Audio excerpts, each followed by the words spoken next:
All right, and we are here today with a very, very special guest. I'm going to make a short introductions before we're going to start. He's a complete waterman, a local hero, a legendary lifeguard with over 30 years under his belt, 20 of them at Ehukai Beach Park, home to one of the most dangerous surf spots in the world, the Banzai Pipeline. He founded Oahu Junior Lifeguard Program and taught ocean skills to Kama'aina's visitors and future generations. He is a Hawaii Waterman Hall of Fame inductee and the unchallenged, undisputed best body surfer in the world with over 15 championship titles, and most recently turned artist, showing his work in galleries in San Francisco, New York, and Hawaii. He is Mark Cunningham. Don't believe the hype. Mike Stewart is the best body surfer in the world. I've said that for years and years. He's been kicking my Okoli at Pipeline for a long, long time. Well, you set the bar very, very high. So if he is, kudos. Yeah. But, you know... I have a wonderful saying about Mike. If he wasn't my best friend, I would absolutely hate the guy. He's so good.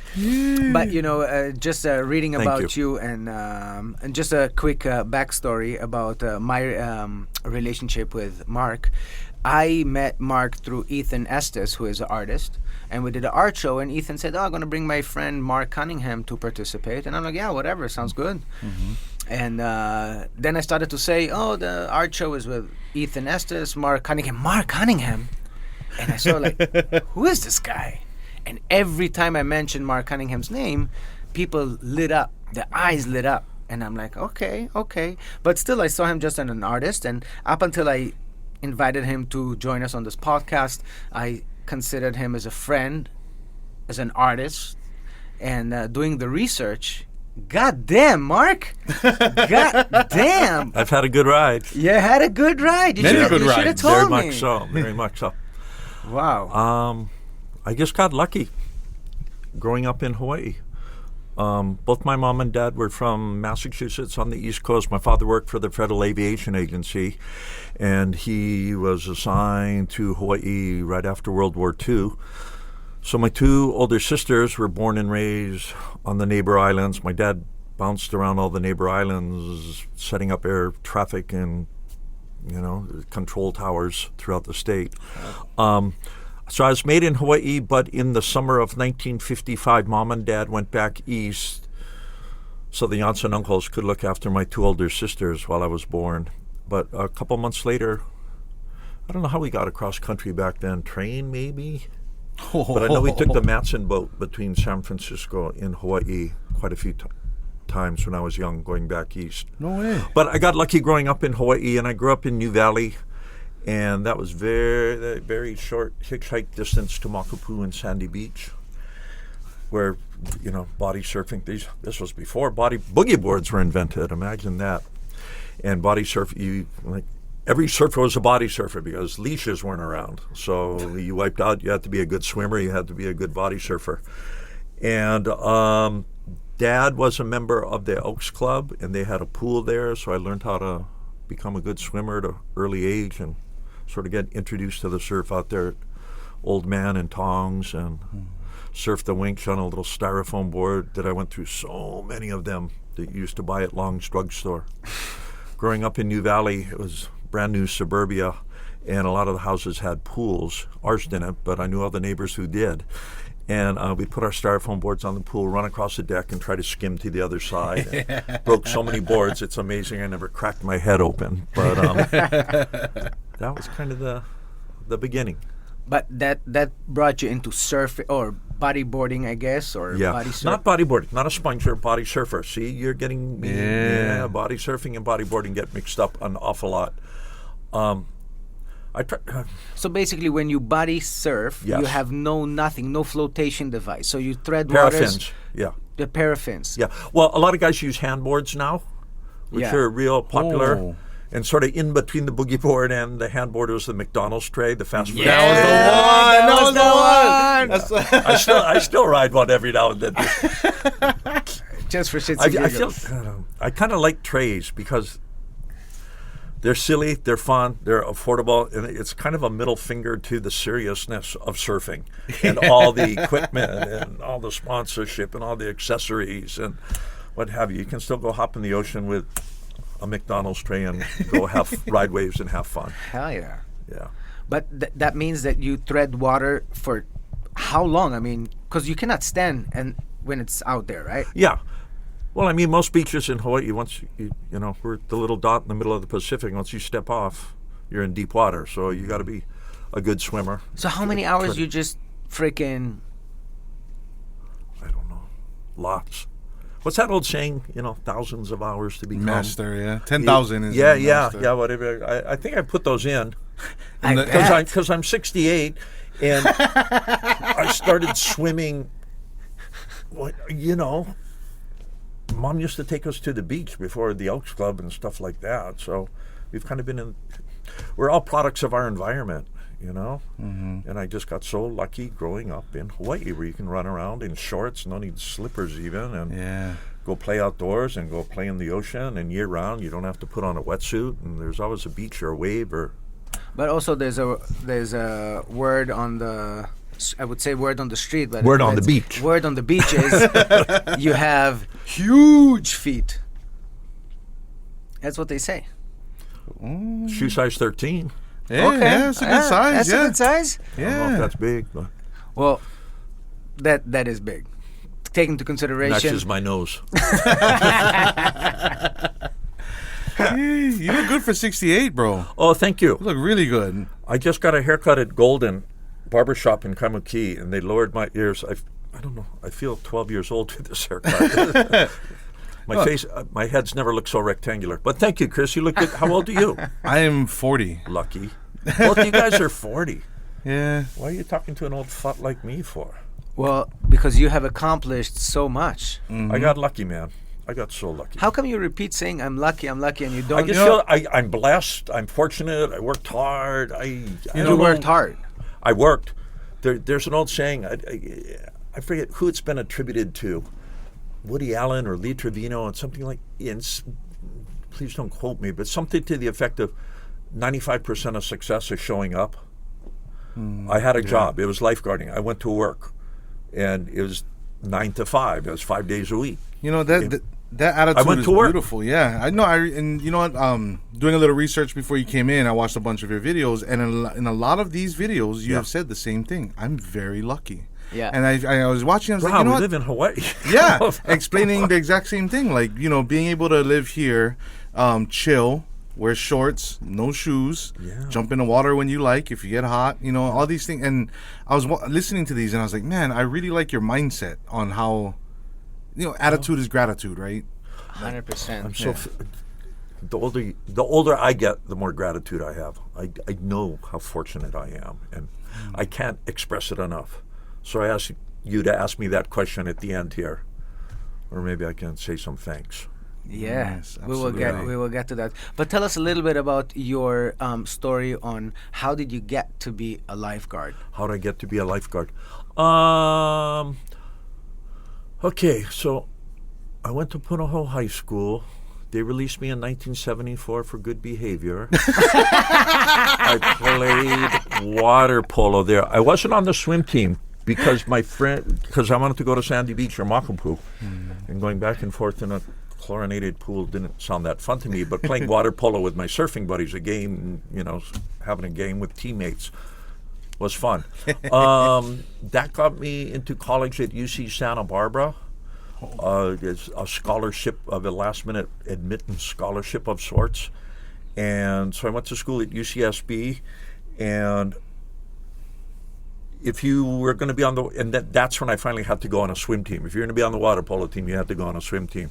And I always make the analogy that I'd been driving with the park and brake on for years. In regards to my swimming, I finally learned technique to go more fluid and more fast. Just that song by Prince, there's joy in repetition.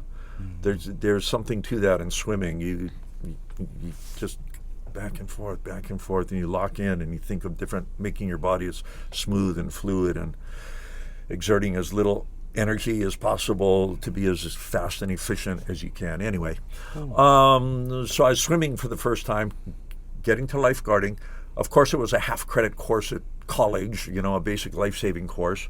Got a part-time job lifeguarding at the pool. That's back in Cali, At though. the University of California, Santa Barbara. That summer, 1975, that was my first summer there. But in the spring, there were tryouts. You got time for this story? Hell We yeah. got tons of time. Yes. Okay.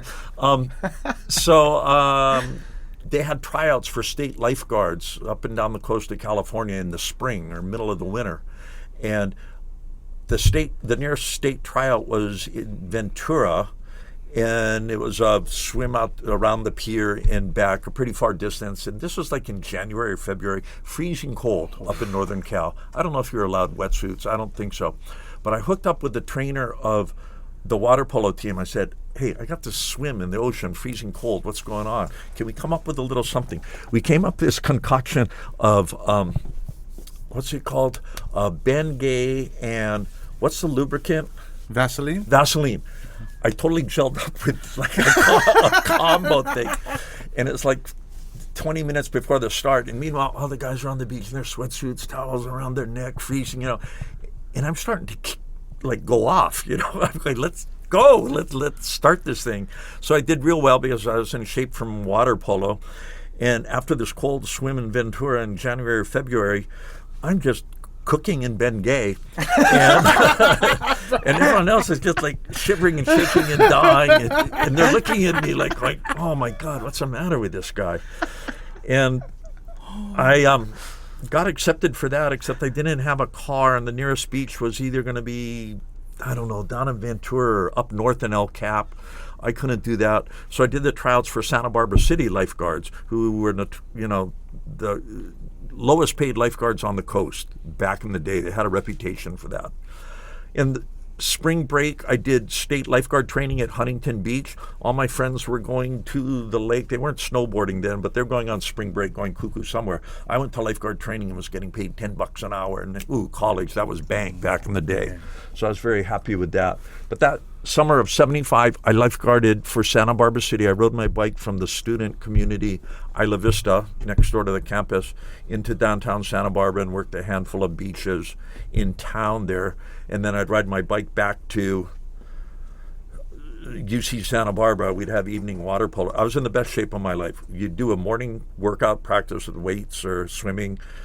I'd ride my bike into town. Invariably, you'd do exercise on the beach, ride the bike back to UC Santa Barbara, Isla Vista, and then do an evening workout in the pool or practice. But what's funny is the summer of 75 was the summer that Jaws came out. Nobody went swimming. I'm not kidding you.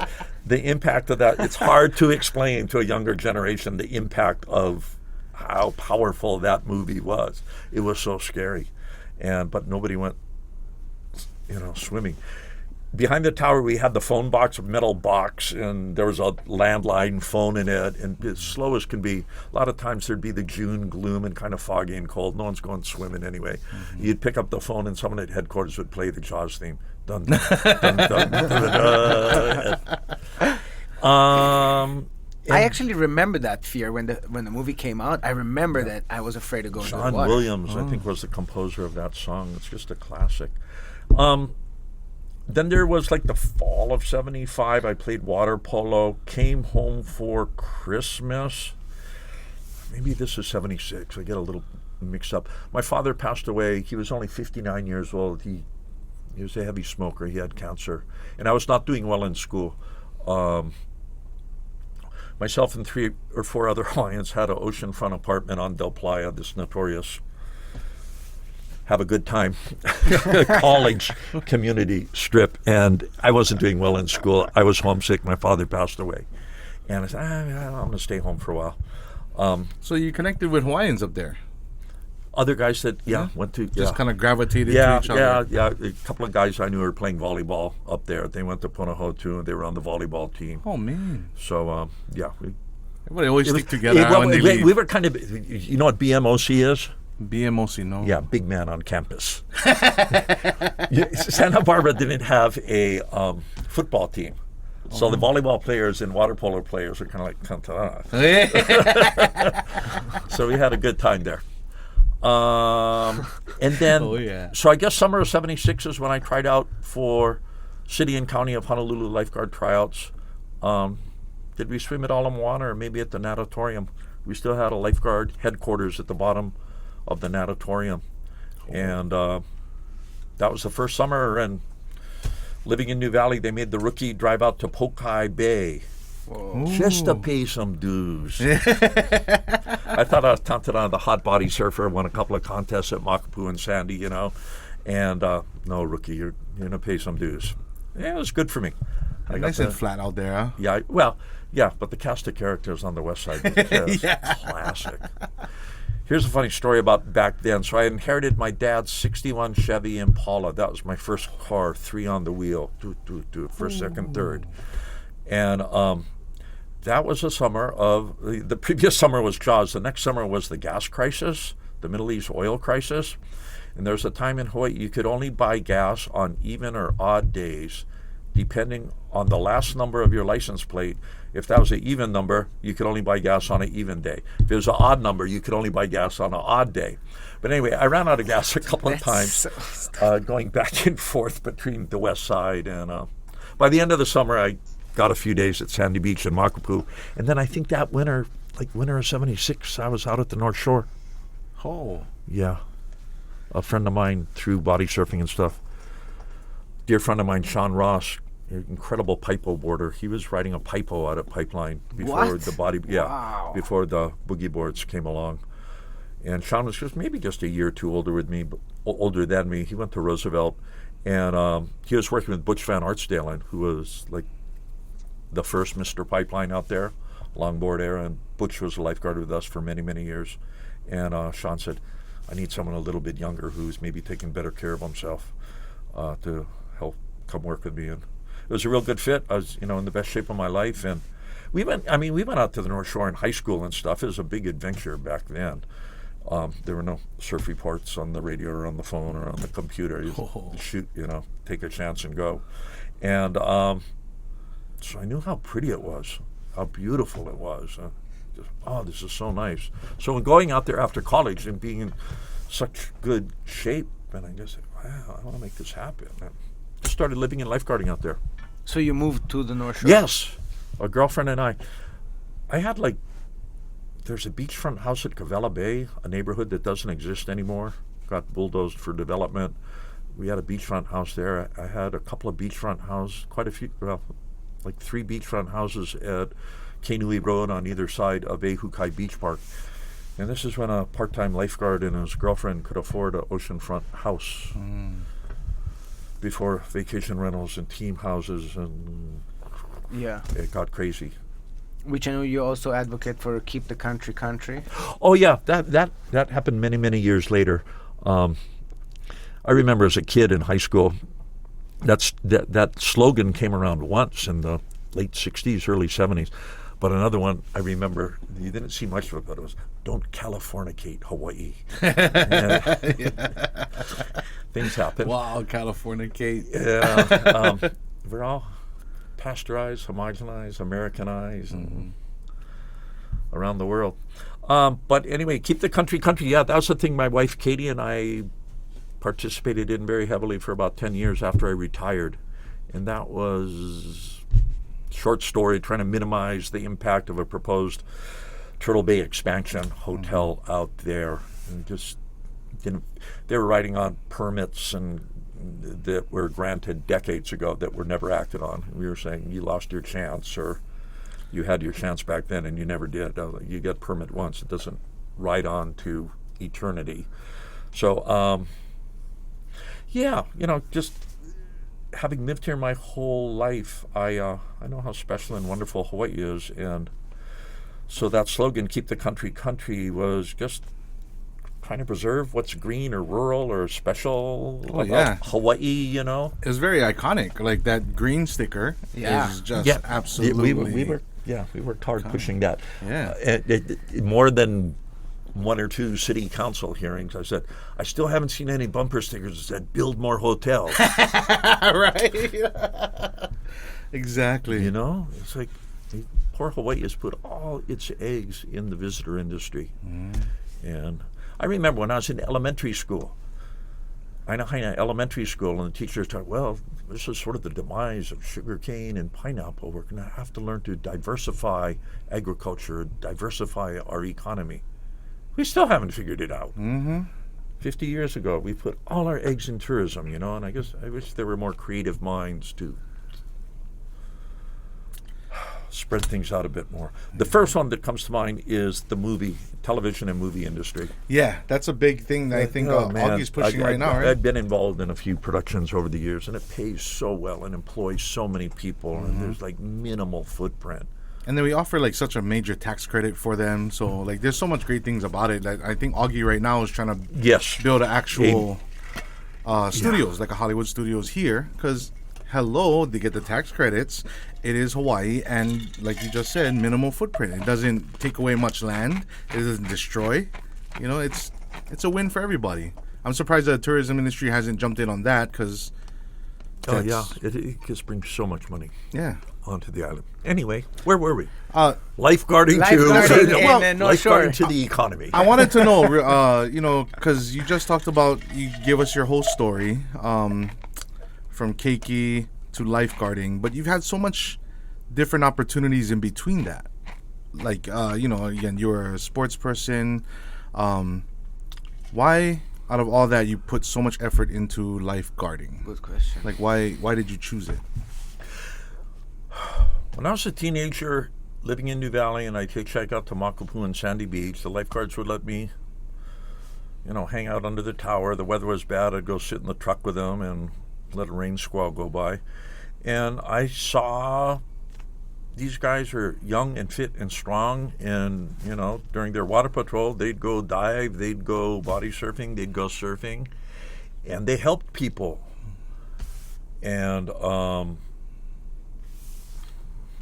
I think that's a core quality all lifeguards should have, is that something in your inside to help people, to want to be a helper. And I certainly did not have goals or designs. I'm going to be a famous lifeguard. I'm going to do this for X amount of years. It just one day led to another summer, to another year, to another winter. And, before you know it, I'm a career lifeguard. And I'm so proud to have been a Hawaiian lifeguard. To think that, I got to talk story with Rel Sun and Butch Van Artstalen and Eddie Aikau, be it ever so briefly, and there's the Keaulana Ohana on the west side, and they just former world surfing champion Jimmy Blears was one of my co-workers and friends out at the North Shore, and just that cast, Derek Dorner, big wave tow-in pioneer, good friend and neighbor and lifeguard colleague of mine, just the cast of characters that I've got to work with or be in the neighborhood with. I just feel so. I love surfing. When we were kids, you'd pick up a surfer magazine at the store. Back then it was bi-monthly. Every 2 months, 75 cents. Whether or not you had the money, you'd be at the store and you'd remember every story, every caption under every picture, And then, so what was kind of cool about Hawaii is some of those guys, you'd see them at the supermarket or they lived in the neighborhood, or, that's kind of legit or kind of cool. These guys are in the magazine. It must be all right. Anyway, I love surfing. I'm not very good at it, but I love to board surf, and I love the whole sport, the history of it, and the wonderful people. Sometimes I feel like Forrest Gump in that I got to talk story with Ben Ipa, Joe Quigg, one of the early pioneers of stripping down surfboards. I got to talk story with him. John Kelly, who worked alongside George Downey in developing racier, thinner, more hydrodynamic boards. I got to meet John Kelly and talk story with him. And like I say, Butch Van Artstalen was still, when I was in high school, when I first got in the department, Butch was still there.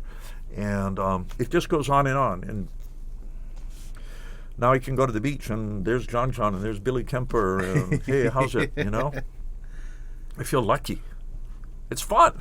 Yeah. It definitely is. Yeah. But you always jeopardize your own life by saving others. And this is, for you, it's just like, just jump in the water and swim. But looking it from the sideline, I mean, you are jeopardizing your life to save others, and It could happen.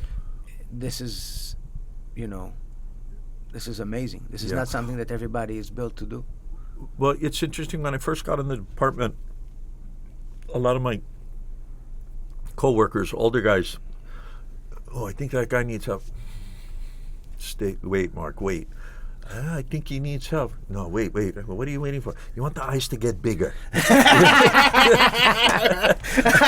What? And so they, let him swallow some water. Yeah. Let him learn a lesson, I'm good. Yes. You never know what's going to happen, But actually, And so it was sort of I was one of the early guards or proponents or at the forefront of what they call preventative lifeguarding.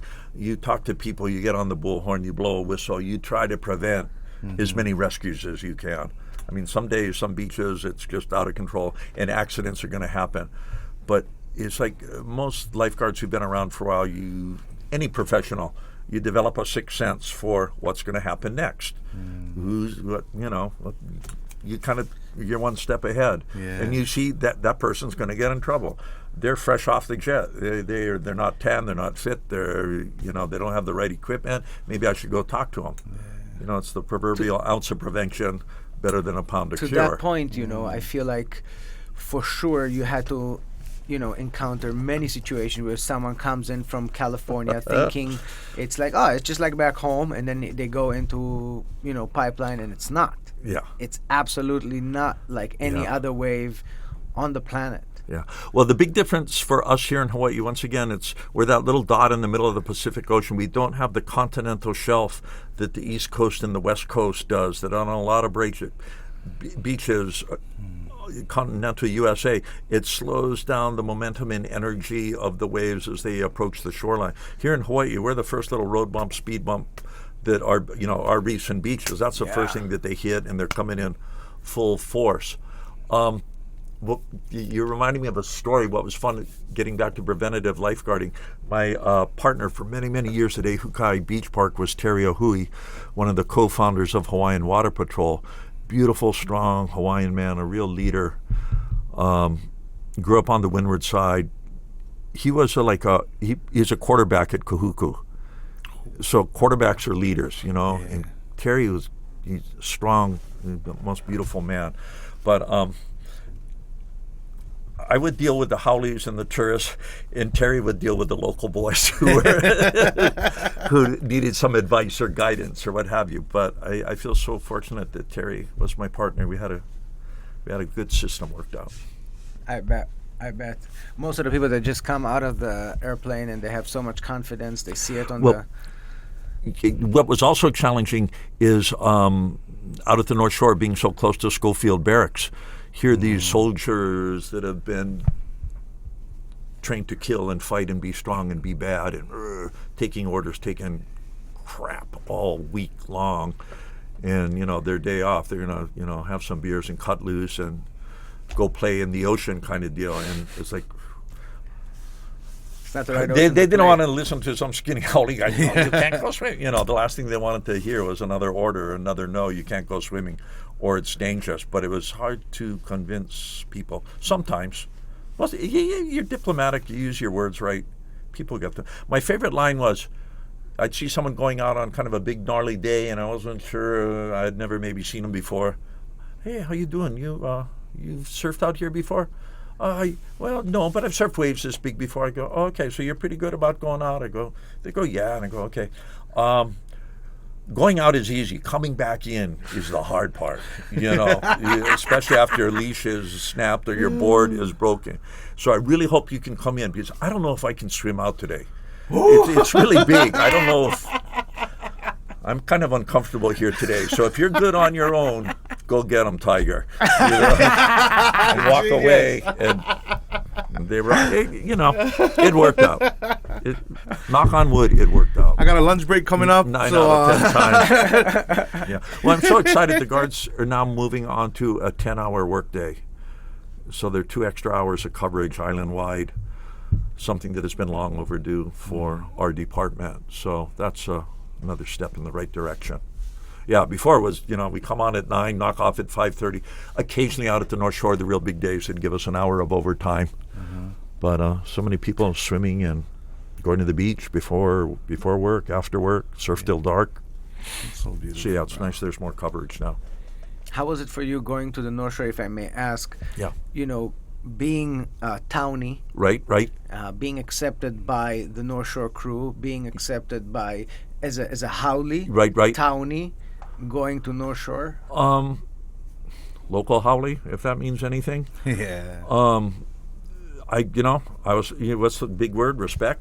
I was respect. I kept my mouth shut. I was never, I never played the tantarang card, But you came up in the era where North Shore was Yeah. heavily regulated. Yeah, by yeah. the locals. Like Right, there was right.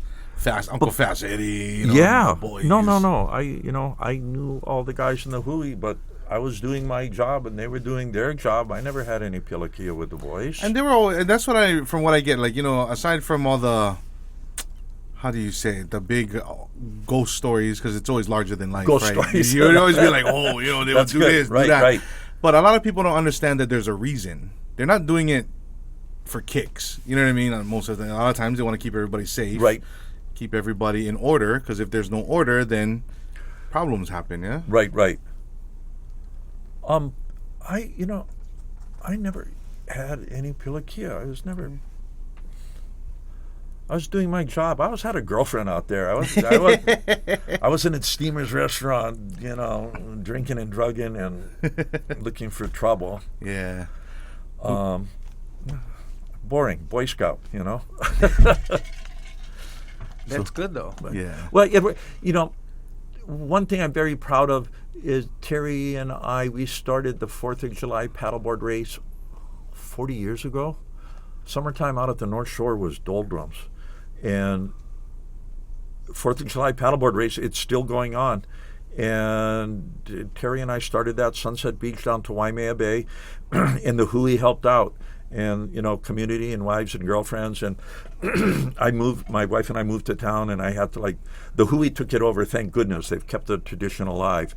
And, so I was there, and early on, the birth of pro surfing, I was there with Hawaiian Water Patrol, Terry O'Hui and Brian Kealana, and helping keep an eye on the competitors and clear the water during Triple Crown. And so I was a part of the community, and I was working out there, and I kept my nose clean, and I had a good time. Yeah. Man, you've seen the whole thing evolve from then till now, then, huh? Well, that's what I mean. I go back to that Forrest Gump story, is that, so I grew up in New Valley, and right down the road was Jerry Lopez, a couple houses down. And, you'd read about him in the magazine. Years later, Randy Rarick, who also grew up in the Valley, he travels the world and opens surf shops and shows surf movies and does so much, and starts the Triple Crown of surfing, professional surfing, alongside Fred Hemmings. And you see these people and you know these people. My sister married Jock Sutherland, who was like the best surfer of the time, like 66, 67. Jock was the Kelly Slater, John of his day. And so I've been around, and I respect these guys. When I moved out to the North Shore, so one of my neighbors' landlord was Jeff Johnson, and his son is Jack, and Kelly Slater would stay with the Johnson family and became very good friends with Kelly. Another neighbor was Peter Cole, who founded the Surf Rider Oahu chapter back in the day, and a real strong community activist about looking after the community. Peter was a staunch defender of the rural lifestyle out there. There are other developments proposed up on the Pupukea Ridgeline, and Peter Cole was at the front line of those things. Flippy Hoffman, another just absolute character, lived out there. Fred Van Dyke, one of the big wave pioneers, was a friend and neighbor. He was a teacher at Punahou, so I sort of knew him there. Went out to the North Shore. He had a beachfront house there. And, Jose Angel lived down. Jose passed before I got out there, really. But his son, Johny, is a lifeguard and living on the beach there. And it's just, I don't know. People, you think of the North Shore and you think of action-packed surfing, like it's maybe an amusement park. Yeah. But it's a community. It's a neighborhood. Yeah. You know, there's Sunset Beach Elementary School and there's Sunset Beach Christian School. And kids either go to Kahuku or Wailua High School. But there's a community there. And births, deaths, marriages, divorce, accidents, celebrations. And it goes on year round. And so it's fun to be a part of that and know the cast of characters. And great board shapers and builders. You know, there's Owl Chapman at Sunset Beach. And there's Dick Brewer coming and going out at Foodland. And good fun. Yeah, that's crazy. That if you want to meet all the pros or all the who's and who's, you just stick around at Foodland for long enough. Yeah. Everybody got to get their groceries. You know what I mean? Yeah, I'll go through there. Yeah. They all go. That's crazy. Well, like I said, it was real fun early on. It's just a casual, small community. These were most of them were like summer homes. Like folks in Honolulu had a beach house out at the North Shore. A lot of them.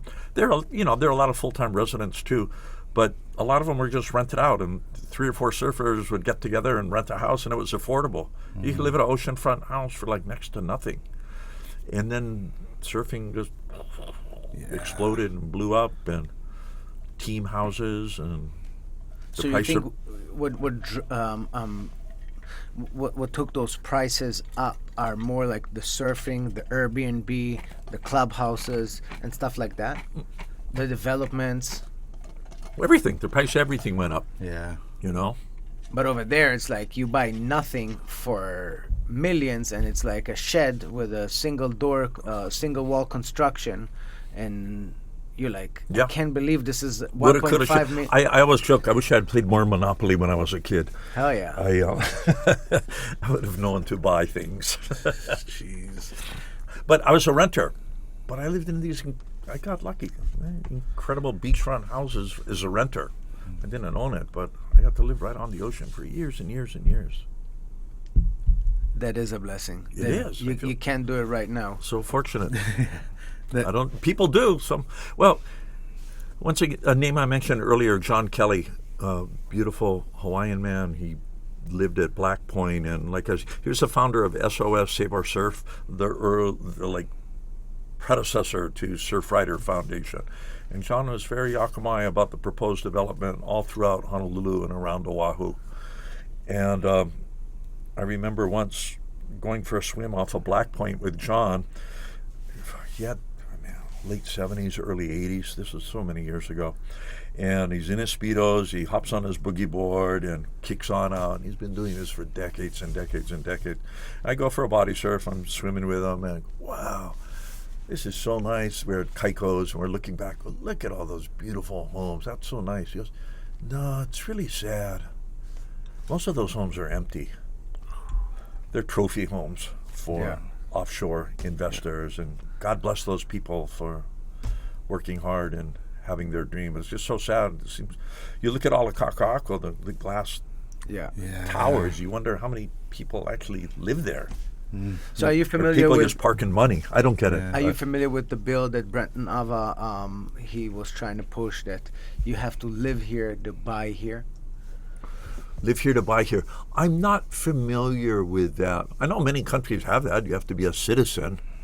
I think New Zealand has that, and other... Yeah, there are other countries that have that, and, I'm sure... Because it kind of defeats the purpose. I'm sure people would find a way to weasel around it, find an American friend or corporation to invest, but... I believe that this is what drives up the price, because if everybody can purchase here, and they, like you said, they want to have a trophy house... Right.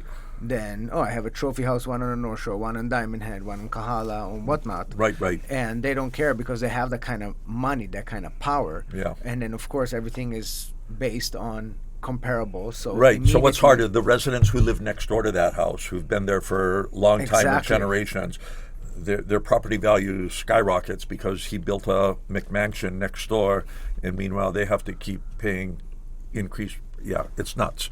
I wish our local government could do things a little bit better. Yeah. In so many ways. Yeah. So many avenues. You would ever run for anything? I wouldn't wish politics on my worst enemy. Thank you, Chris. No, I've heard that. You should be in politics. Yeah. Well, not... And so... How come always the good people don't want to do it? Well, because it's the 10 years that Katie and I were involved with Keep the Country Country, we went to so many city hall meetings, and neighborhood board meetings and stuff, and you'd hear hours and hours of testimony against something. As soon as the meeting was over, the decision went the complete other way. It was just sickening how much lobbyists and developers and the different building industries, how much power and sway they have to continue paving paradise. And I'm not against growth, but the island is only this big. Yeah. And you need to really, really plan when it's only this big. And we didn't. We just growth is sort of the nature of capitalism. But you can't keep growing when you're only this big. And so there have to be limits and carrying capacity. I think what I always wanted was a moratorium or a timeout, a couple of years. No growth, no building, no nothing, till we, the citizens, the voters, the people that got to send their kids to school, the people stuck in traffic, can figure out what do we want on this island? How much growth? How many people? It's not a bad idea. Yeah. Just a timeout. I'm not saying no forever, but just a timeout. And I always want, what is the carrying capacity of this water? I mean, after the Red Hill abomination. Yeah. Utter insanity. For years. Yeah. That's a whole nother. That's even getting worse to this point. Like there's like I think it was Akaka that just came out. And Akaka, there's a found letter that was being hidden. Senator Akaka, which is, what is that, the 90s, 80s? Yeah. Where he had mentioned to them, like, hey, take a look into this thing. Oh, yeah, it's close to 100 years old. That's obscene. The local Democratic... Don't get mad, Mark. Don't get mad. I try not to. Like, I want to end on a positive note of happiness and gratitude. But I've lived here my whole life, and it just breaks my heart on 100%. what's happened to this beautiful, beautiful place. Yeah. And it's 60 years of the local Democratic Party making bad decisions or backroom deals or brother deals, and it just keeps going and going. And it's just so sad. Most recently, I'm a beach guy, so I was at Kaimana Beach last weekend, and they were so happy because they got a shower there. We got a shower. Yes. Wow. No benches around it. And I think it cost $500,000. Yes. And they for a shower outdoors. Not a bathhouse, nothing. It's insanity. There was stoked that was on the grass. It's insanity. No benches, no hooks, no surfboard rack. And that's like the locals beach on the edge of Waikiki. We can't get in any further because we can't pay for parking or, it's too congested kind of deal. Yeah. And that's what we get. That's my favorite beach. Pilau outdoor shower. Yeah. Anyway, and it just, you know how we fix things in Hawaii, city and state? We wrap yellow tape around it and say Bombay.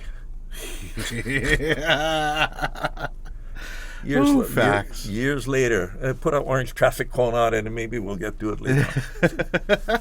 I go traveling, and I go, you don't see weeds and trash on the side of the road. Yeah. You don't see bus-up irrigation pipes on the side of the highway not watering anything. It's sad. Yeah. Breaks my heart. We get used to it. It's like, casual, whatever. But sometimes you go traveling, you get a little different perspective. You go, why aren't we taking better care of this beautiful place? This is really what breaks my heart. Coming from somewhere else, not being born here, I appreciate every little centimeter, every little inch on the street. It's all precious because there's only this much. So when they treat it with disrespect or with not enough love, it just drives me crazy. I just don't understand how. I mean, they have such a great opportunity to cherish this place and nourish it and preserve it. And also, like you said, the people that sit here in the fucking traffic, the people that send here their kids to school, those are people that need to have some rights. I say, we elect our officials, but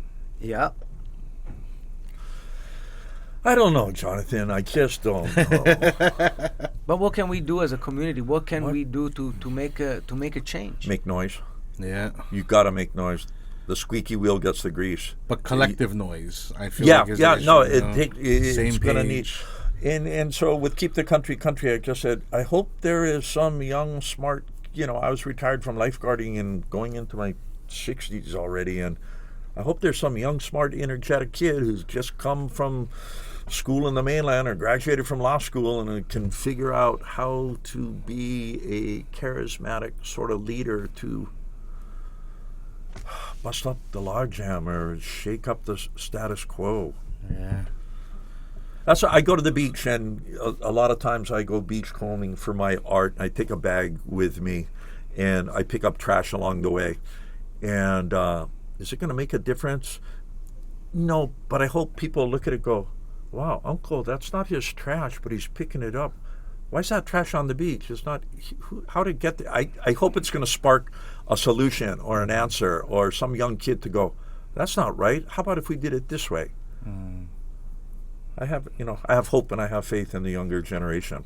I think it is true, because they say be the change you want to see in the world. Yeah. So if you make that effort and people see it, I think it does make an... I hope so. Like I said, Katie and I work very, very hard for trying to keep the country and, preserve a more rural lifestyle out there on the North Shore. And I go to the beach and I try to clean it up every now and then. And so I hope, I don't know, maybe that'll impact someone to Malama Da'aina. Yeah.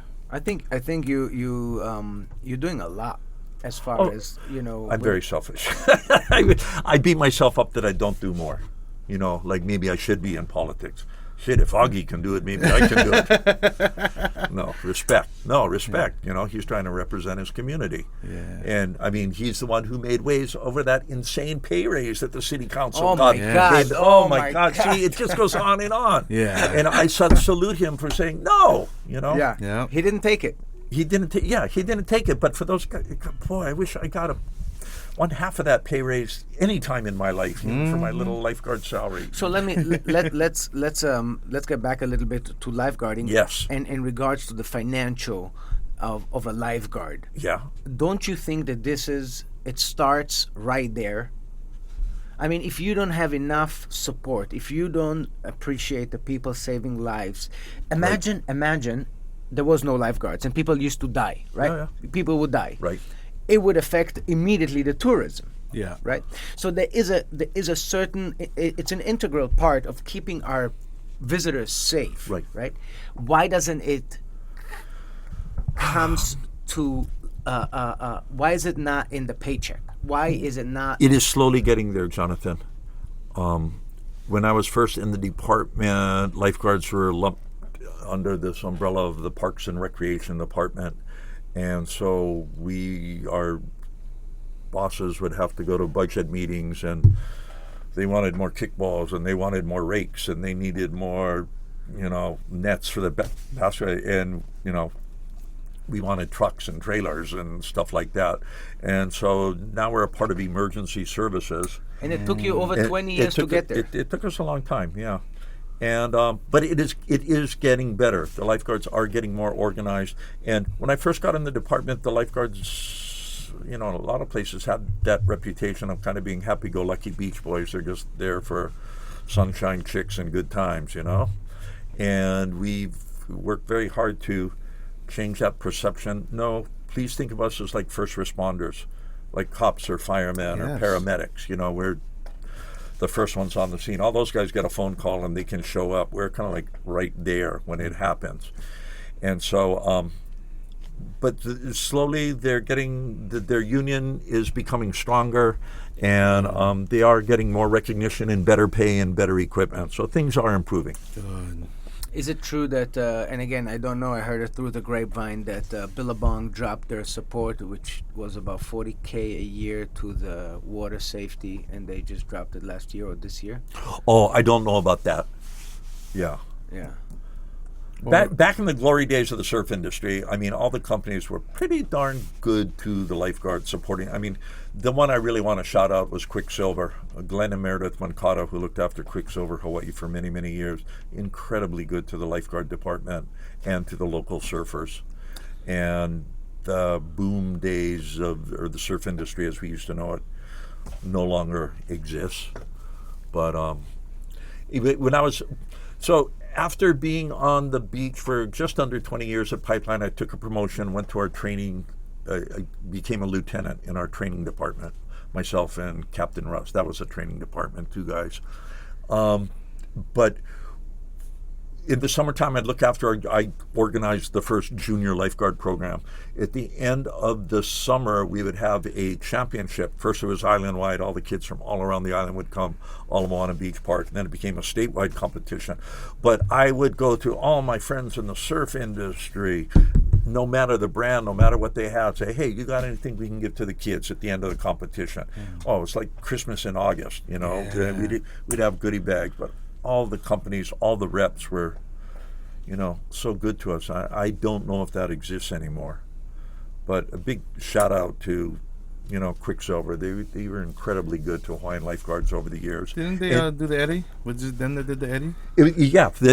They stopped when it didn't make money anymore. Well, many sides to the story. But no, they sponsored it. Well, tell us your side to the story.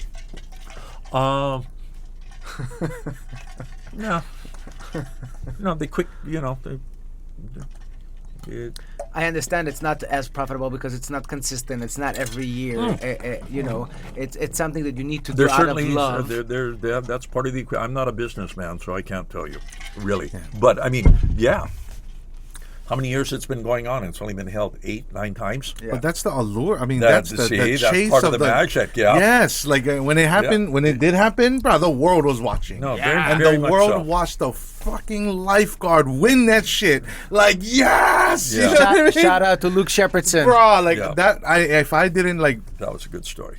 You know, manly cry on the inside when I saw that. Like I was like, bro, that it felt so good to see somebody. Was he on his lunch break too? Yeah. You know what I mean? Like, just like, you know, somebody who lives there, breathes it all day, every day, and just wanted to have some fun. Luke comes from humble beginnings. He's a North Shore boy, and that's why you saw at the award ceremony, you know, McNamara and Kemper and all those guys genuinely stoked and happy for him. It is a Cinderella story. Yes. He doesn't have the contracts that a lot of the guys that he beat had by any stretch, you know. Chicken skin. So it's kind of nice to see the underdog. And you're not going to get that story without having the rules as the Eddie has, which only can happen with this amount of size of wave, et cetera, et cetera. Right. I think you cannot change that. That is a beauty of it. And actually, I want to shout out, you mentioned Quicksilver, I want to shout out to Ruka, to Pat Tenori, who actually supported the North Shore Lifeguard, and he for quite a few years, the North Shore Lifeguard Association, for quite a few years. Yeah. And talking to him, he told me, you know, they had when they wanted to donate, they had to go through many, many hurdles to donate board shorts, to donate all kinds of stuff. Government bureaucracy, it's crazy. Oh my God. Yeah. He was already ready to give and bring, and they're like, wait, let us see what. Well, you know, like I say, we're part of the municipal government. We're city and county of Honolulu, just like the police department, just like the fire department, just like the paramedics. And so you don't see police and firemen out there endorsing products kind of deal. Yeah. And so they have to create the nonprofit North Shore Lifeguard Association to create another avenue for that. Yeah. Oh, man. But that just, you know, Well, yeah, another thing, they want, you know, I think Quicksilver back in the day wanted to build lifeguard towers around the island or sponsor those, you know. Can we get our logo on it? Oh, no. What is... Stupid state, man. And that's a real standard thing in California. I mean, miles and miles and miles, dozens and dozens of lifeguard towers, and they've got trash cans and got a little advertising on it, and that helps pay the bills. Yeah. That's really, really crazy when someone is already ready to give, but of course it needs to be a collab, you know. Yeah. But because it doesn't come from the lobbyist, you know. If it would be a lobbyist doing it, then it would have been, because we get our money, you know. Then we get our kickback. Yeah. You know how it works. I don't. I don't care. You know, they say in Hawaiian government it's pay to play, and whether that's political donations or supporting this or contributing to that favorite, I don't know, you know, but pay to play is a seemingly bad reputation that Hawaii seems to have in so many levels of government or society or industry. unfortunately. Yeah. But let's touch real quick. Let's go happy. Let's go let's surf. go happy. Let's go. Well, I like the so you're again, attitude is gratitude, and knowing your story, you turn a failure into a success, a failure from surfing where you would fall off your board and disconnect all the time, and then you turned it into becoming one of the greatest body surfers in history. Yeah. Who gets more chicks, surfers or body surfers? Surfers, because there are more surfers. Simple math. Yeah. Who is more fit? Who's more fit? I Say it. It's starting to riffle in the water right now. yeah. Stirring it up, Chris. Wow. Well, I gotta come from the guy who I tried body surfing for a little while. Yeah. I can do short breaks and whatnot. I just have this too much drag. I see a lot the of big drag over here just kind of slows me This down. is one thing I love about you go to Sandy Beach. You see a lot of big brothers in the shore break. Yeah. True. And It's because we can take the impact when the wave flip. We get plenty you can protection. take the impact. Something tells me how much you weigh. Like 330 No something. way. Yeah. I can't. What am I? I'm barely 2. I can't imagine carrying around an extra 100 pounds. You know what I mean? Yeah. I mean, and I'm not being judgmental of weight. I'm just saying we're on gravity. We're fighting gravity 24/7, right? Yeah. You go in the ocean. Oh yeah. Oh yeah. Can float. You know what I mean? Yeah. It's like an escape. That's part of the big reason I like body surfing so much. I'm not on a board. I'm not performing. I'm in the water.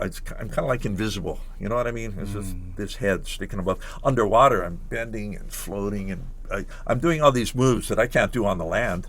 Yeah, big time. It's like I'm floating. I'm in the air, and I can go every which way imaginable. And then if you ride a wave and get a good fun wave, that's gravy. But just being in the ocean and surrounded and embraced by the warm, clean Pacific Ocean. Actually, watching you that feels good. Watching you body surf, it feels like you become one with the wave. You very gracefully, almost like ballet. Yeah, like he's like. I'm a wave dancer. Yeah. No, well, you can. I don't know. You got to. Different body surfers have different styles, and I have my style that is effective for me or seems efficient to me. There's a younger generation of brothers that are doing these insane belly spins, front flips, just the tightest, quickest spinners that I could never do, and it's really cool. Yeah. I can't do those, and I don't know if it's like aesthetically not pleasing to me, or I'm just old and I get dizzy easy. It's probably the dizziness. Yeah, old and dizzy. But sure. let me ask you this. So Please. I want to touch one more subject. I want to talk about global warming. Yes. And I want to ask you, how did global warming change into climate change? I thought a scientist walked into the room. and where are all the talks about the ozone layer? Because, isn't that for your next guest? You wanted to ask that question? No, because by the end of the day, I know you're very involved. No, repeat the question in layman's terms, please. So, you know how back in the day when we were young in the Yes. 90s, everybody was talking about the ozone layer and that, emissions and it, makes a hole in the CO2 ozone. buildup, yeah. And now nobody talks about it. So this became, nobody brings it up. What people are bringing up was global warming in the past 10 years. In the last 3 years, because global warming is something that is very subjective, because it depends on when you start measuring. Right. Start measuring 100 years ago, 300 years ago, 3,000 years ago, then there is no global warming, right? So what they were saying right now, it's just climate change. Right. So I want to ask you, as someone that continuously dive and continuously sees the change of the ocean, Right. is the water rising? Is the water going back? You are all the time there. We see the houses on the North Shore. Right. The water is eating into the actual shore. People are losing their houses, trying to save it. I couldn't ask someone that is more honest and transparent than you and is actually inside the water. Tell us what you see. What I see, I remember a couple of years ago, I saw the coral out at Point Panic turning white, coral bleaching going on. Oh. It's not global warming, it's global boiling. It's beyond warming. I mean, look how hot we are now. Yeah. It's crazy how warm the weather is in Hawaii now. I never quite remember it being, the trades usually took care of things, but now it seems like summer, here we are in October, and it's still humid as can be. It's climate change without a doubt. Yeah. You know, there's so much information and disinformation, and people that have the oil industry will deny it left and right and on. But I think, I don't know, I believe in science, and all science seems to show that the glaciers are melting. There are more wildfires than ever. There's more floods than ever. Something's definitely out of whack. Yeah. The erosion that's happening out at Rocky Point between, Camiland and Rocky Point, I never saw that in all those years that I was out there. Yeah, so those are things I'm talking about. What do you see that is legit, that you saw with your own eyes, a change from 30, 40 years ago being in Hawaii, and now, like you said, at Rocky Point? I mean, this is the most legit. obvious one to me, not weather related, but kind of is the amount of plastic on the beaches on the windward side. Yeah. I do a lot of beach, I love swimming at Makapu, and we'll go out to the North Shore, but that whole windward side, the amount of industrial fishing gear and plastic pollution from around the whole Pacific Rim that blows ashore on the windward side is just appalling. Mm-hmm. And that's impacting the ecosystem. Fish are eating it, birds are eating it, we're eating the fish, it's going into our systems, and they just keep generating more. You can do all the beach cleanups and sifts and vacuums in the world, but you got to turn off the tap. You've got to reduce as much single-use plastic as possible.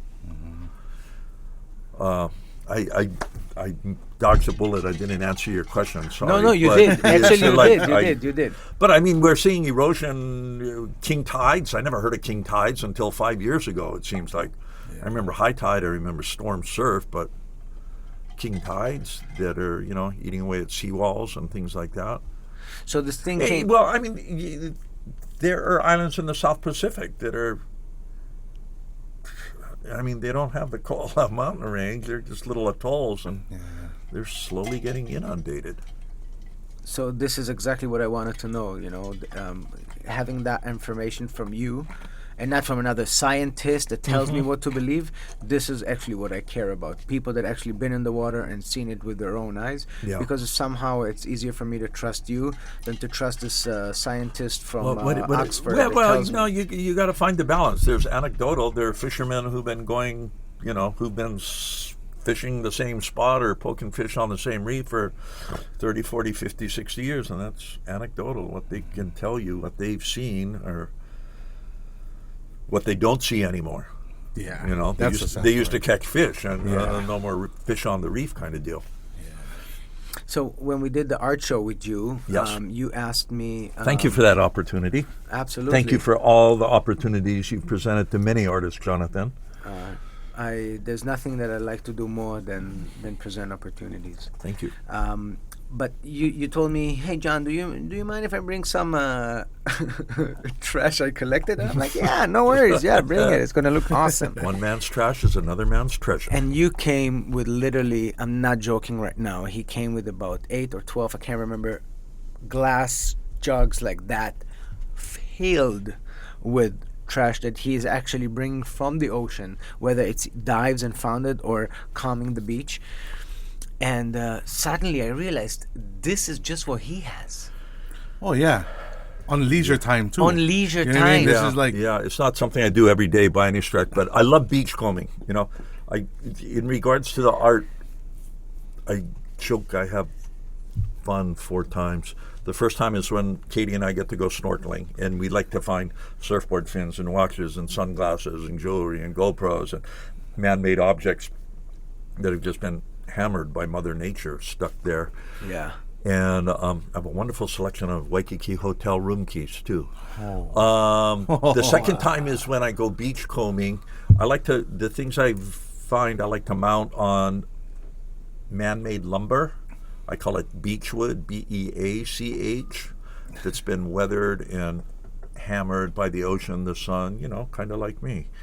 And the third time I have fun is when I go into the studio garage and try to find a little rhyme or a reason. What's going to go with what? What piece? There's colors or patterns that kind of have a rhyme or a reason, and things look good together. And the fourth time I have fun is occasionally people give me money for it. So that's good. I saw you just had a But beachcombing. So yeah, I go. Primarily, I'm looking for wood I can mount my artwork on. But I pick things up too, and it's like bottle caps, and it's buoys, and it's floats, and it's interesting pieces of wood. Once again, that has been in the North Pacific Gyre, and somehow, where'd it come from? Japan, Alaska, who knows? But the winds, currents, tides brought it to our shores here. And I was wondering, where'd this come from? You see plenty bottles and caps and logos from Japan and China, Korea, maybe. Jeez, it's one here? Pacific Ocean. It's one ocean. They call it Pacific, Atlantic, Mediterranean. There's only one ocean on this planet, and we've got to take better care of it. We got to stop throwing trash. So that's part of what one of the aspects of my artwork is maybe having people open their eyes, going, "Wow, that came off the beach. Wow, that came off the ocean, out of the ocean." So it's crazy to think that the things that you collect is most of them, like you said, they've been weathered. They have corrosion. They have like salt on it, but somehow you continue to find more. Yeah. So it comes and goes. Different weather patterns. Sometimes you go to Makapu and it's just breaks your heart how much plastic and trash is on the beach. Other times there's no more. Thank God for Surfrider Foundation, Sustainable Coastlines Hawaii, and other community groups and organizations that do the beach cleanups. But dang, kids should be going to the beach to pick up driftwood or shells, not trash. Yeah. How do they don't teach that in elementary school? How there's not even one time of being mindful on the beach. Yeah. Like one class. You're talking about I saw an article in this morning's paper that I thought was really interesting. You're talking about what they're teaching kids, is that this writer thought we need more home economics classes. We need more shop classes. Did you have a shop class when you went to high school? I did. But I didn't go. Yeah. But there was one. But I went to school. Girls went to home ec. Yeah, they learned how to bake, and they learned how to do a little mending, and guys would have to go do it for a week too. Mm-hmm. And I remember, like 7th and 8th grade, we had incredible shop class where you could build things. They need to do things with their hands, is what the gist was. Like, kids have a lot of energy, and they're sitting in a classroom listening, or they're looking at a screen. Yeah. But this writer was saying kids need to do things, 100%. Physical, and they thought. And these are like survival skills: how to fix things, how to repair things, how to prepare food, how to clean your clothes, how to mend your clothes. We all talk about sustainability. Well, one of the big aspects of that is repairing things. Reduce, recycle, repair. Instead of going and buying a new one, repair it and keep it going. Anyway, off tangent. No, that's exactly that's exactly right. Even not to mention the fast fashion industry right now that you can. Yeah. Back in the day when we grew up, right. If you had a hole in your jeans, your mom used to take it. Yeah, that's right. And she used to sew it. And you used to be like, I have a patch. Says, Now it's like, I have a hole. Let me get another one. Or let me buy one that has holes already. Right. Distressed jeans. Oh my goodness. Yeah. I mean, I think we're kind of losing the right path, Yeah. It's not what I would like to see, especially not here in Hawaii. If people without education doing it, I'm like, okay, they don't have any education, they don't have schools, whatever. But having that and not teaching it, seeing it in real life, we need to be a bit more self-sustainable, whatever we can. Well, it's getting there. I mean, there's big trends in upcycling and trying to sustain, and that's a good look. There's a lot of places that are doing stores now where they upcycle, which is basically getting something used from someone else to help. Yeah. slow this down because the industry monster's ugly. I'm guilty. I have a storage unit, With what? surfing stuff. Yeah, but I had a fantasy of opening a surfing collectible memorabilia store. Ooh. Birthplace of surfing. Why isn't there like a memorabilia, all the trophies and magazines and posters and games? And I didn't hoard. I collected these things. But anyway, I've got a storage unit. But you look at all the storage units around the island, around America. We have so much stuff. Yeah, but and it's put away in storage. We pay money for it to be out of sight, out of mind. Like we don't even. But you got to open that up. A lot of people don't. No, I mean open up that shop. Thank you. Yeah, I know. I haven't worked a day of retail in my life, Big Chris. So I don't know how well that would work. Maybe that relates to the conversation we had before the podcast. Maybe. I'm just saying. Maybe. But tell us, how come is it that there is no surf museum in the state of Hawaii, birthplace of surfing? How is it even possible? Why? You have a collection. Derek has a collection. Randy has a collection. Yeah. Everybody has a collection. Right. Everybody knows those stories. There hasn't been the right leader to herd all the cats, to solicit the funds. And are we going to talk about state and city government again? You're right. The Democratic Party has had this state by the balls for 60 years. Hey, you let me know. I know some guys that can knock on some doors, Oh, yeah. No. And knock in the right door. Well, Yeah. Well, what's crazy is that, we got millionaires and billionaires. You go to the Big Island and that Kohala Coast, they're flying to go to the Kona airport and you see all those private jets lined up and there's buzzing over from the West Coast. And it'd be nice if they invested their money in something like that. You need a patron. You need a patron of the arts. He's out there. He or she is out there. Yeah. I feel like there's a lot of talking going on right now without words. I felt it. Tell us about your dream, Jonathan. Tell us about your dream. I was talking. No, we were talking earlier before we got turned on here about why don't we celebrate surfing more in Hawaii, the birthplace of surfing? Yeah. God bless Carissa Moore. God bless Olympic Carissa gold medalist. Man. Got a coin, got a mural. Man, yeah, but I if feel Carissa can do it, so many other kids can too. I feel it's even heavier than that, because by the end of the day, just like you mentioned before, for the vast majority of surfing life, everybody thought it's a beach bum sport. Everybody thought it's a leisure hobby. Nobody saw the athlete. Nobody saw how hard they work. Nobody saw what they do in the summer to get ready for the winter on the North Shore. How they work out, how they train, how they keep up. Most of them, they're really taking it as a business. We talk about NFL players. We're talking about basketball players. We're talking about scholarships. We're talking about sponsorships. Where is it for the surfers? How come in California there's over 7 colleges that have a surf team, but there's none in Hawaii? How come there's no scholarship program for surfers from Hawaii? How come the state is not helping people with low social economic status too, that have the talent, that are surfing every day, that can get to the top? How come they're not supporting them? You know that in every country there's a chess team. There's a chess team. There's not a surf team from Hawaii. Yeah, bruh. I did not even think about that. We need to make sure this sport started from royalty and was passed down from, generation to generation, and it cannot be. Now that it's back now that it's in the Olympics, it's kind of getting his reputation back, right? But we need to help to be remembered as a royalty sport, as a sport that came from Hawaii, that is a Hawaiian sport, everybody's trying to take their ownership of surfing. The Portuguese, everybody's trying to take. Oh, but we did it before, and we did. No. It started over here. It was a royalty sport, and that's how it should be remembered.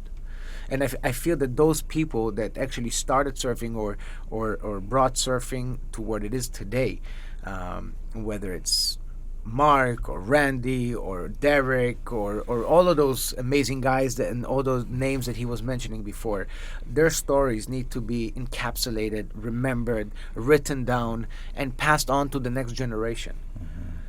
Because the young people, they only know Kelly Slater, John, and them, and that's great and it's fine. But it has more to it.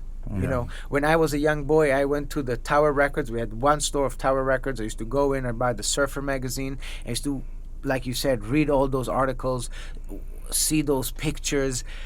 I would be like, oh, wow, One day, I always wanted to be here. Now I'm here. Now I feel like I need to do something about that. So we're talking about a cultural, surf Giving cultural it more center. recognition. Yeah. The recognition that it deserves. It's a silly saying I've used over the years. I'm so honored to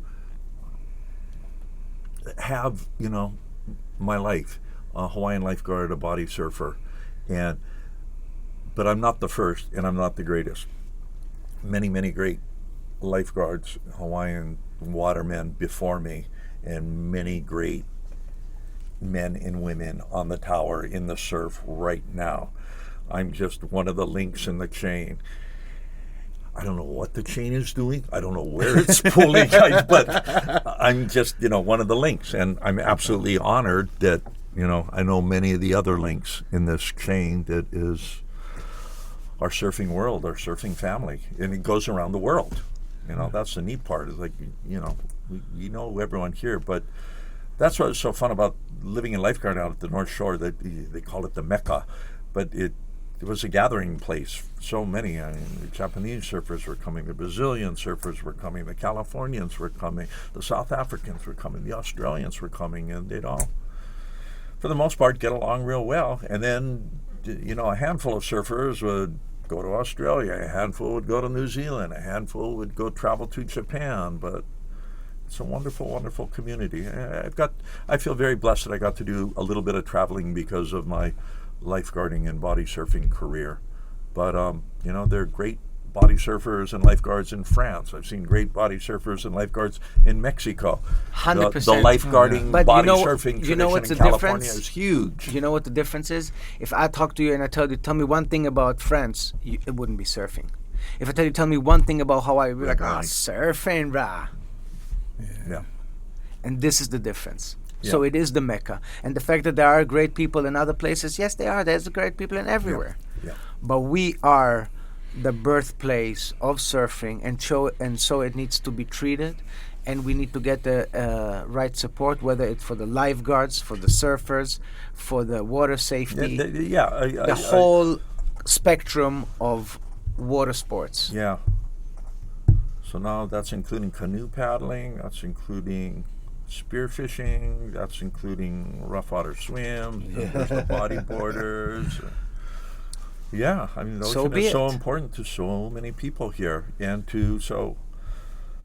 a building, a museum, a library to recognize or to start collecting the oral tradition or memories of all these characters It needs would to go be great to have. That way you can go further and go into the school systems, right? Imagine taking Part kids of the on curriculum. Why not? School field trip, go check out the museum with a live speaker with one of the legends, you know what I mean? Like things like that. Like you sharing the Mana'o all the way down as it has been for us, and then you hear the stories of the guys before you. Yeah. That's a great idea. So I remember that first summer coming into the lifeguard department, and we had a meeting at the old natatorium, and there's this beautiful pure-blooded Hawaiian man, Aloha Kaeo, who was the chief of the lifeguards for so many years, and a very stern, strong, powerful man who everyone really respected. And Eddie Aikau happened to be in town, and Eddie happened to stop at headquarters, and Eddie talked to the lifeguards briefly, and I'm like, rookie. Wow. I got some big trunks to fill here, That is amazing. So I'm very lucky that's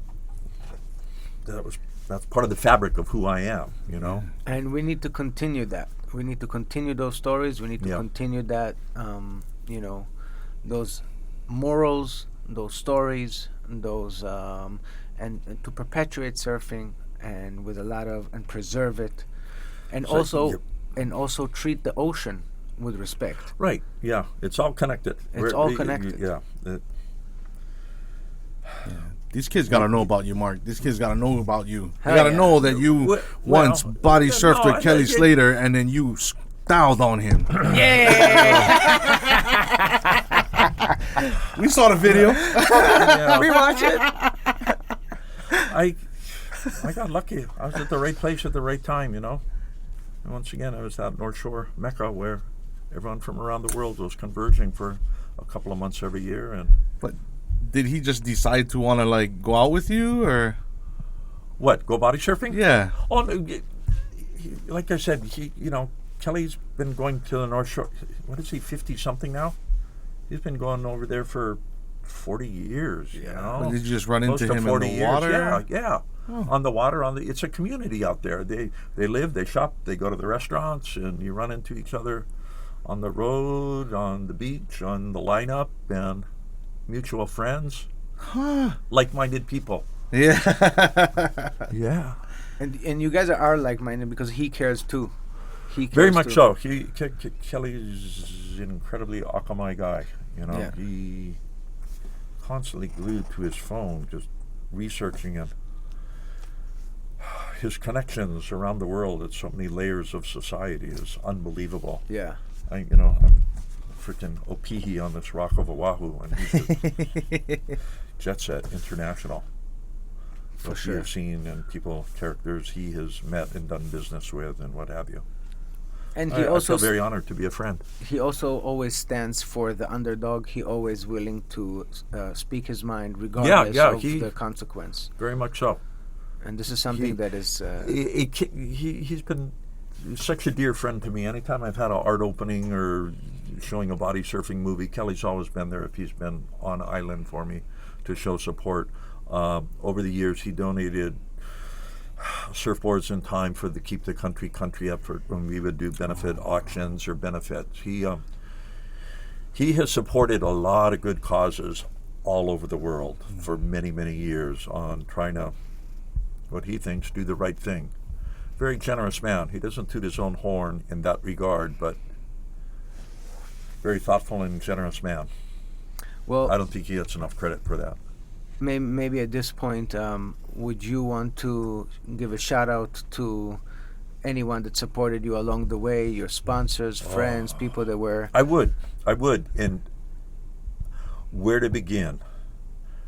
I guess you start at home with mom and dad and family. And like I said, I feel so lucky to have grown up here. I played Little League baseball as a kid in New Valley and Ainahaina, and Church League basketball at Holy Nativity for 8 or 9 years. So a shout out to all those coaches. Before work, after work, Saturdays. Yeah. Trying to keep the kids on the straight and narrow. My water polo teammates and coaches in high school and college. The guys that hired me to be a lifeguard in California and Hawaii and trained me, and the older guys who were role models, all my co-workers in the lifeguard towers, and once again that summer in California and all the years here in Hawaii. It's not Mark saves the world. It's like you got to count on your partners and backup and teamwork. And once again, the guys who were kind of the team out at the North Shore when I was there, they're, like I said, Terry Ahui, number one, longtime guard at Ehukai, Rick Williams, in the tower with me for years and years. Up at Sunset Beach, there's Jim Sutar and Jimmy Ukauka and Jimmy Bleers and Frank Sobranovich and Mark Dombrowski down at the Bay. There are just so many guards, and that's just the North Shore. And meanwhile, there are guards. When I went to the training department, all the guards had to come in once a year for 1-week research class, so I got to meet all the guards around the island. Usually you're in one of the 4 districts. District 1 is Waikiki and Ala Moana. District 2 is the windward side, Hanauma Bay to Kailua. District 3 is the North Shore, and then District 4 is the leeward side. So you usually work in one district and you sort of know all the beaches and guards there. When I got to work in the training department, I got to meet all the guards from around the island and learn from them. And we would try to take our training to all 4 different districts to just more exposure. So a big shout out to all the guys I ever worked with and my supervisors over the years. These beautiful Hawaiian men, like I mentioned Aloha Kaeo earlier. Joe Mills was a captain of the North Shore Lifeguards for many years. Beautiful, strong Hawaiian man. Ivan Harada looked after the guards in Waikiki, local Japanese guy, just a character. Another mentor was Johny Clark, incredible author. You may want to come and talk story with him one day. He was a lifeguard.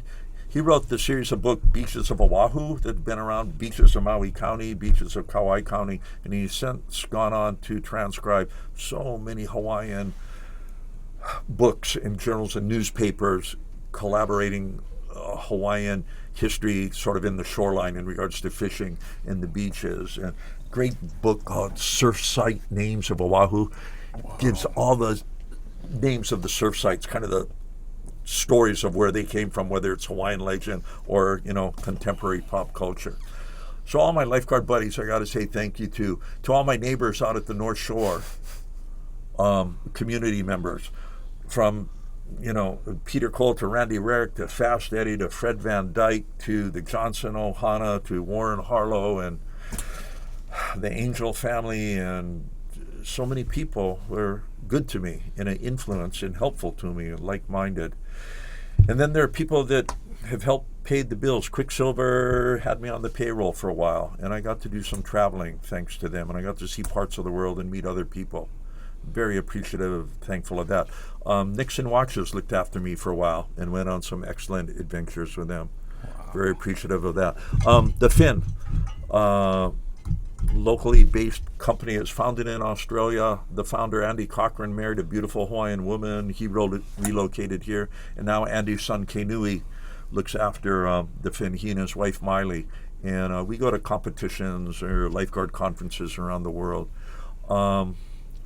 Just Outer Known, Kelly's company, they've put me on a couple of trips. They've helped support me in my art endeavors by helping with their corporate account, shipping art to galleries or shows in the mainland, and they give me some nice clothes, and I'm appreciative of that very much. They give me a paycheck as being, I'm an ambassador for them. Let's go! And yes, and Kelly says, yeah, with an emphasis on ass.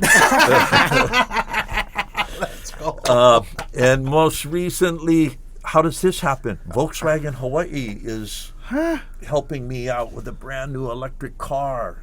What? So I can support clean energy and beautiful electric vehicle. My wife and I have photovoltaic on the house, and I plug the car in. I haven't been to a gas station in a long time. Wow. But I'm so thankful to all these people, and you, Jonathan, for giving me an opportunity to show my artwork.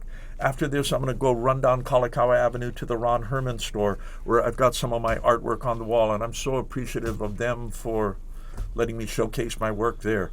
They have 27 stores in Japan. Maybe my work's going to end up in Japan too. Hell yeah. So I'm filled with gratitude. Lifeguarding and body surfing has been very, very good to me. Yeah, you. Oh, that's beautiful, man. Stoked. So we want to award you our... Donkey? What? No. We want to give you our Aloha Hour Hama Award. Hammer. I Yeah. got to put my old eyes on this. This is so good. Yes. What is this? And then... The Aloha Hammer Award. Classic. Because you was on Hammer. Cunningham. That's a rap, Cunningham. Wait. Okay, 'tis the season.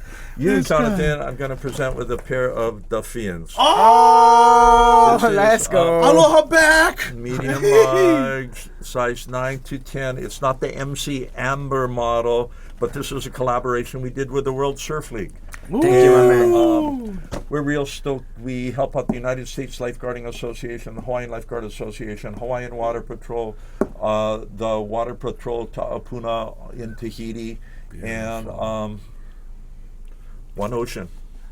Thank you. One And Ocean. before Go we're swim. gonna before we're gonna wrap this up, we wanted to make something very special for you, and because we know that you take art not so seriously, and you always say, "Don't call me the A word, don't call me the artist." We wanted to make something very special for you, something that is more that is art, but is funny and is kind of depiction of you. I love funny. So we had Kiko Yamada, a very famous caricature artist, 14-time world champion caricature artist, drew you, and this is what she came up with. Are you ready? Why are you laughing? Why are you laughing? Let's go. What's it? Who's the guy? That's freaking Jay Leno. That's Jay Leno with white hair. Oh my God! The guy. Wow, that is classic. Except I should have Speedos on. No need surfboard. Yeah, and I told her I need the. That's classic. Thank you, Jonathan. Let's go. Speaking of caricatures, here I'll show you another one. So when I came out with the model of fins, it's more natural gum rubber made in Malaysia with the fin, and it's called MC Amber because it's like translucent shoe pocket.